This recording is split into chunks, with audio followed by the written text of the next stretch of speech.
Igeria ria munyoteri wa giturwa kia useneta kaunti-ini ya Kiambu na tigiti wa UDA Karungo Thang'wa kuhetukio ni kamiti ya ithurano na mihaka IEBC o ringi ni riraringire ihiga thutha wa IEBC kurugama na muthingi wa aria othe mahagurirwo kuma iturwa-ini ciao matikahetukio.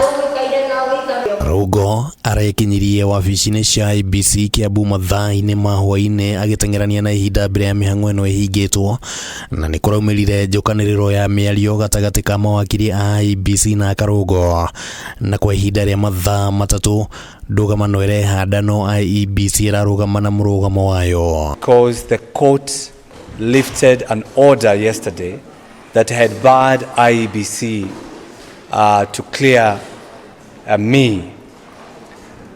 But after we arrived here, we found there are some other forces. There are people from above who are making calls and ordering around the CRO from clearing me. When you ask for a reason why, they don't know, they don't have a reason why they are not clearing me.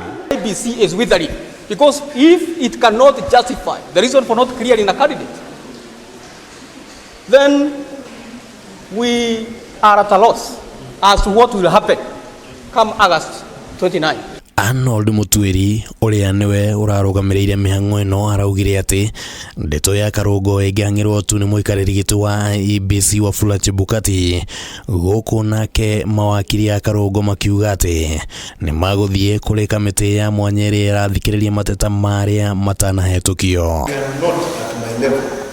Make any decision based on Article 75. They are the ones in a position to handle such cases. This is not the end of the road. And we want to tell the people of Kiambu, just hold on, stand by.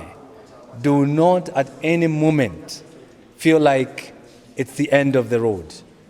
It has just started. And I want to assure them that I'm going to be on the ballot for the senatorial candidate in Kiambu County because we do serve a living God. Maya magithiaga na mbere na kuo kaunti-ini ya Embu ateti aria marahitahitanira iturwa citiganite ni meranire kuhura kambini cia thayu na cirĩ na itio. Ningeomba tukiingia kwa uwanja, wacha kila mtu afanye kazi yake kwa amani, tusiwe na watu kupigana hapa na pale ama kukuwa na furugu, kwa sababu tunahitaji kukuwa na viongozi wenye nidhamu na viongozi wenye leaders who can be emulated by our future leaders. Kiitikia tuchague wa mama. Zile mashida tunapitia sana, wenye wanateseka sana ni wamama na watoto. Kwa hivyo hakuna mama ataketi mahali na angalie wamama na watoto wakiteseka. Handu-ini ha Kameme TV mohoro gitauritwo riakwa ni Kimani Wagujiri.